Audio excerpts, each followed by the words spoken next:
Some people never succeed because they're not willing to say goodbye to the familiar. Goodbye to a friendship that's holding them back. Goodbye to a job where they're not fulfilled. Or goodbye to old mindsets, to limited thinking. When the manna ceases, that friendship is not feeding you anymore. It's just pulling you down, making you more negative. If you're not willing to say goodbye, you'll miss your promised land.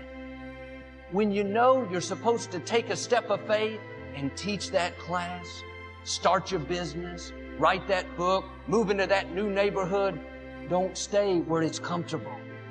You can't play it safe your whole life and become who you were created to be. Maybe it's just me, but how many of you have found yourself struggling to rest in today for fear of tomorrow? Suppose that doesn't work. Suppose this happens. Suppose that happens. Am I the only one that ever feels threatened? How much time are you wasting worrying? Jesus put it this way: don't worry about tomorrow, for tomorrow will have enough worries of its own. Each day has enough trouble of its own. Do not worry. It's not a request, it's a command. You can pray real good, but if you worry better than you pray, you nullified what you prayed for. Worry is faith turned inside out. This is one of the main ways we show God we're trusting Him, by staying in peace. Your thought life is infected by worry. You don't make good decisions when you're worried. Anxiety is literally worrying about tomorrow. You want to know everything, you control freak. You profess to walk by faith and not by sight, and yet you want to know everything about something that hadn't even happened yet. You're making yourself sick. Don't try to figure out the next 5 years, play out all the what ifs. The truth is, if a what if does come to pass, God will give you the grace to handle it. We can't add 1 inch to our life by worrying. I want to speak to every person who's trapped and so worried that you want to die. Tomorrow belongs to God. You're worried to death or in pain about yesterday. Yesterday is trying to get you to kill tomorrow. Tomorrow belongs to God. Say it again. Tomorrow belongs to God.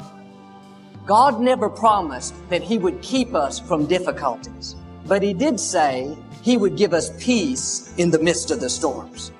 Peace in the storm is a result of communion with God. This is what prayer does for you, so that you're not always reacting to what you see going on around you. You don't act like the crowd. Everybody's screaming and running, but when you've been talking to God, you have peace in the storm. Is there anybody in here that's had unexplainable peace? That comes from having a consistent prayer life. How you react to the storm determines how far you're going to go. You can't be a leader if you freak out. You hold it together. You hold it together. Discipline. Discipline over your emotions. Discipline. We have a generation of undisciplined people who say whatever they think, whenever they want to. You talk to people when you ought to be talking to God. If you start talking to God, it'll change how you talk to people. God doesn't need you to tell Him what's going on. He already knows what's going on. You don't pray to inform Him, you pray to invite Him. Come into my good decision. Come into my bad decision. Come into the place where I reacted out of my emotions rather than your word. I need your direction. I need your word to prevail over my word. I invite you. Let's just take a moment right now and invite Him. You have to learn to turn it over to God and say, God, I trust you. You have this all figured out, so I'm going to be still and know that you are God. Are you carrying too much that you're not even designed for? Do you go to God in prayer? I don't mean like you dial 911. I mean on a daily, continual basis that flushes your soul. You're so careful about what you put in your body, but are you careful about what you put in your soul? You gossip, you talk to people about people, you criticize everybody, so your flesh is going to be clean, but your spirit is filthy. Prayer is your secret weapon. If you want to be a public success, you got to be a private prayer. Get down on your knees and pray. Shut your mouth and pray. Prayer is your secret weapon. You will dance 30 minutes, but you won't pray 5. Let the worry be a reminder to switch over into praise. You have to turn your worry into worship. Now, I want you to understand that prayer is a part of self-care. Self-care is soul care. Don't forget to pray. Don't be ashamed to pray. It's the one thing that's available to everybody at any given time. You're not going to make it without God. If you've tried it so far, tell me how that's working out for you. I've needed Him every step of the way. You need God. You need to tell Him that you need Him. Most of the time we're praying, God, get me out of this challenge. But before you get out, you have to invite God in. He comes in and gives you strength that you can't explain, grace to outlast what should stop you. When you ask God to come in, you can be at rest. When you ask Him in, you're saying, God, don't just change the circumstances, change me. Let my character come up higher. Now, voices will whisper, God doesn't even hear your prayers. The truth is, God is setting you up to show out in your life. Are you trying to get out of something that God is going to take you through? The right attitude is, God, I know you're going to bring me out, but in the meantime, I'm asking you to come into this depression that's trying to stop me. When you know God is with you, you'll have a smile in the middle of the difficulty. If you're only praying, God, get me out, you'll be discouraged until it changes. If you'll start saying, show me your greatness in this trouble, then you'll have a peace that passes understanding. God doesn't stop every negative situation. He uses adversities to move us into our purpose. We wouldn't know He could move mountains if we never faced big obstacles. When He's with you, you cannot be defeated. What should take you out cannot stop your destiny. I'm asking you to start praying, God, help me to have a good attitude. Because sometimes God is waiting for us to pass the test before He brings us out. We know that God is always with us. But when you're in difficulties and you invite Him in, you're going to feel His presence in a greater way. That obstacle may be too much for you, but it is not too much for our God. He's your protector, your healer. You don't have to do this on your own. You may be in the fire now. You need to start saying, God, I am not going to worry. I trust you. Stay in faith when it doesn't make sense. Do the right thing when the wrong thing has happened.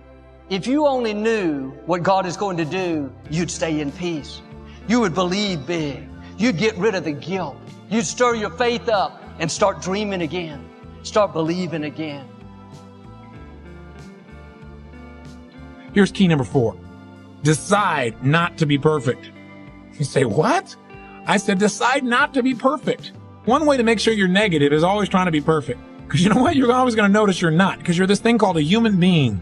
When I talk to my daughter Jolie, and this girl works so hard to be perfect. Everybody seems to love her. She's a straight A student. She wants to be the very best at school. She wants to be the very best at home. She wants to be the very best at Disney. She wants to be the best at everything. And I'm trying to be the best constantly. In the past, she always noticed what wasn't perfect, and that created pain. So you can't do that. You're gonna screw up. You're gonna be negative. Things are gonna happen where you don't follow through on what you know. You're gonna make poor decisions.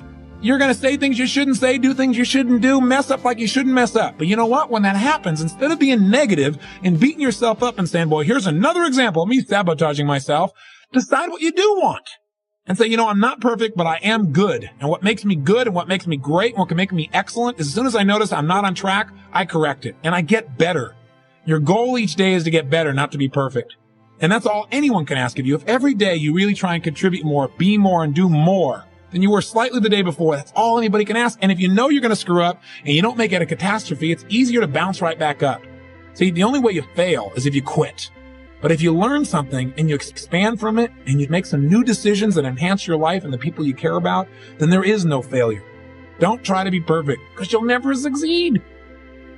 You know, people making this complex process, this woman was telling me that I don't understand why they don't do this, why I feel this way. I said, it's called fear. Everybody's afraid we're not enough. Everybody's afraid we're not rich enough, smart enough, young enough, quick enough, fast enough. It's human nature. But the secret is to do it anyway. I know that sounds so simplistic. My work when I'm working with somebody is showing them how to condition themselves, like building a muscle, so that you take action first, automatically. Because if you don't do that, it's hard. You lose momentum. It's like, how do I get started? Where do I go? And I tell people, throw a rock, wherever it drops, start there. The next person walks by, I go, you're the first person after the rock. Do anything to start the process of moving forward rather than let fear stop you. If somebody is, we were mentioning earlier, if somebody is really stressed out, they're not stressed out for no reason. It's because they're focusing on something that makes them feel stressed. They often, when they're focusing on it, it changes the body. You start to feel tight. You start to feel a certain way. And then they use language like, I don't know what to do. Why am I so overwhelmed? So 3 things control how you feel at every moment. What you focus on, what you do with your body. If your shoulders are down, if you're breathing like, it's not hard to figure out. You're not going to be in a very resourceful state. If I take that same person and I change their body radically, I get them to talk at a different tempo. I get them to move their body differently. I've taught this for, 41 years. 3 years ago at Harvard, they did a study on power postures where they showed that if you stand like this with your hands on your hips like Superman or Wonder Woman, or if you lean back like this, like the guy is obnoxious at the office and do this, it literally changes your testosterone by 25% within 2 minutes. It reduces cortisol, which you know is the stress hormone, by 30%, and you're 33% more likely to take an action. So if we change what we focus on, if we change the way we use our body, if we change our language patterns, we'll instantly feel different. Think of how do people use their body when they're worried versus when they're excited. If you learn to use your body first, use your focus first, you can literally change how you feel in moments, and then you develop new habits where you start to feel good all the time, and it isn't some phony fake pump up. It's literally the way you've conditioned your body. Just like being fit as an athlete, you want to be emotionally fit. This is so important. If you want to live extraordinary, you must do extraordinary. If you want an extraordinary income, you must do extraordinary things. If you want an extraordinary fortune, you must go with the demands of what it takes to have that fortune. Mark has made such a fortune, it's almost beyond comprehension what the numbers really are.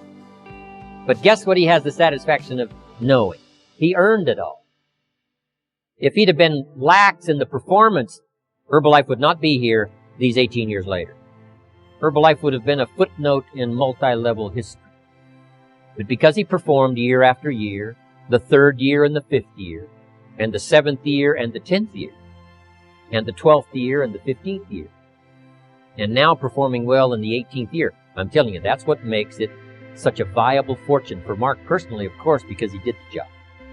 If we would ask of ourselves that kind of performance, and you've got to ask it of yourself. You know, I can't ask it of you. I would try to inspire you. I would try my best to share with you what it might taste like, what it's like to finally make your fortune. It happened for me. But here's what you must do. You must demand it of yourself. Society does not demand that you not have a heart attack. But if you want to escape having a heart attack, you must demand it of yourself. Society doesn't demand that you take Herbalife and improve your health. You have to demand it of yourself. Society doesn't demand that you jog around the block every morning. But if you want good health, you must demand it of yourself. Society doesn't demand that you read a couple of books a week and improve your intelligence and your knowledge. That you must demand of yourself. Society does not demand that you build a financial wall around your family nothing can get through. That's not a demand of society. But you must demand it, if you wish it, you must demand it of yourself. Society doesn't demand that you learn a list of 10 skills in order to ensure your own future and the future of your family. Society doesn't demand it, doesn't require it. It is not a law. But if you want the benefit, you must demand it of yourself. Once you begin to discover who you are, then you really realize how you have been given authority and dominion over everything on the face of the earth, including all the dimensions of your life. But you can only do that through the struggle of life. And most people avoid the struggle. Most people go through life avoiding pain. And when you go through life like that, something in you dies. Something in you that you never activate is lying dormant in there, that you never get a chance to call on because you have not challenged yourself. Somebody said, the land of familiarity belongs to the dead. that most people like to feel like they're a king in the area of their comfort zone. They only want to do those things that they know how to do well. Osborne said, unless you attempt to do something beyond that which you've already mastered, you will never grow. So if you want to begin to grow, you've got to put something out here that you can't reach easily, that has got to make you stretch, got to make you jump for it, got to make you get back a little bit and dig in so that you can take a leap for it. And maybe you jump up there and you miss it and you skin your knees and you come back again and you bust your lip next time. But you keep on, and through that process, you learn how to leap higher. You start challenging yourself to dig deeper, and then you discover some things about you that you don't know right now. Some talents that you have in you that you didn't know that you can do. I started out just talking to kids, and now I'm speaking at corporations. Now I'm traveling. I didn't know I can do this, but had I not given myself a chance, and I'm saying to you, give yourself a chance. Here's something else. If you want to begin to make your stuff happen for you, I think that it's very important that you start trusting yourself. Listen to yourself. Listen to that still small voice within you. Don't try and make everything logical. There are some things about life that defies logic, that you just can't explain how the outcome is going to be. I think that's why Paul said you've got to learn how to walk by faith and not by sight. That once you begin to trust yourself and your ideas and your instincts, life takes on a whole new meaning, because now I want you to do that feeling that you are led. Just feel, I am led. I remember the worst speech I had ever given in my life. I let someone exploit a fear that I had. For years, I had a tremendous inferiority complex because I'm not college educated. And this person knew this. And she said, let me write this speech for you. You're going to speak at Ohio State University. Those people are very educated there, and they're going to know when you make grammatical errors, and they're going to know because of the substance of your speech that you are not literate. I care about you, and I don't want you to embarrass yourself. So this person proceeded to write a speech for me. I had a speech in my mind. But this person was stronger than I was negatively than I was positive about my own thoughts. And I gave my power away. With my permission, I allowed this person to guide me to do something that I really didn't want to do. But I didn't feel enough inner strength and conviction about my skills as a speaker and the message that I had to bring to stick by my guns. And I got up there at the Ohio Union, and I read this straight speech and did not move and did not take my eyes off the page because I'm not accustomed to reading. And after I finished, some people gave me a standing ovation because I read it extremely well, and I was very tense and I was very nervous. But Boo was with me, and we've been together since second grade. And I didn't want to go on the side of the room where he was. I saw the look in his eyes. And another friend of mine by the name of Mike Williams, and I knew what they were going to say. And they had the look on their face like, what happened to you? And so I didn't go over there. I went over here where I could get some compliments. And these people were saying, you were very good. Oh, thank you very much. I wanted to be fortified before I got this whipping. So finally we were going to the car, and we got in the car. And Boo was trying to be as tactful as he could. And then he just said, that was the worst speech you have ever given. I said, oh, Boo, I know. Why did you read the speech? What happened to your spontaneity? You've always been an extemporaneous speaker. Les, why did you do that? Well, she told me that they wouldn't accept what I said. Les, let them take you as you are. I gave my power away. Ladies and gentlemen, don't give your power away. You don't need anybody to approve your dream. It was given to you. If they can't see it, it's because it wasn't given to them. It was given to you. Hold it, nourish it, cultivate it, work on it. It's yours. It's your baby. Work on it until it comes into fruition. I gave away my power, and I said, I'm not going to do that no more.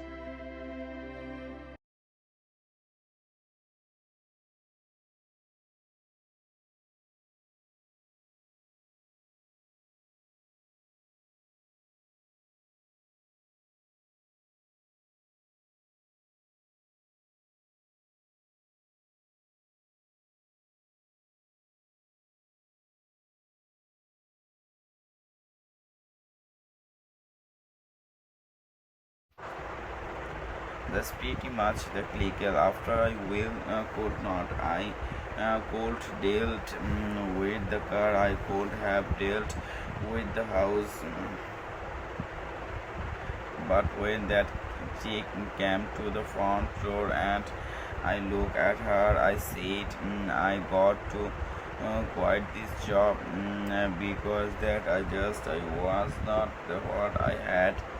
You have got to make some decisions. What you got gift in the efforts that you got gave under the rocks. He did not hide in the not no map to find it. God put it right given and a summer for you and put you in the presence of great man. That's a significance. I see I am not God, but one gift I have the ability to take informations and transpose. I don't even have to take what I do practice it. It just come natural to me. You be seen can just saying and I don't care how hard you realize you cannot sing like that. Listen, getting successful if it's right. It's not a magic tricks. It's not good picks. Certain people he make rich and certain people he don't. He gives all of us his. You have to say so in that you can decide to be rich or with what you first have to think it the difference between successful people and non-successful people is here. I am no better than non person. You God don't love me more than you know of that. Change this. This has to change foreign. It's not what makes it hard is you lack happen for you. The fact of it is thought. See if what you got to change thought if you keep doing what you've been doing been getting. So if you are at a place in your life and you are not happy with if you but you have you are going to change and it's not dependent on anybody. Mama think it don't matter what you siblings thinks it don't matter. They have nothing to do.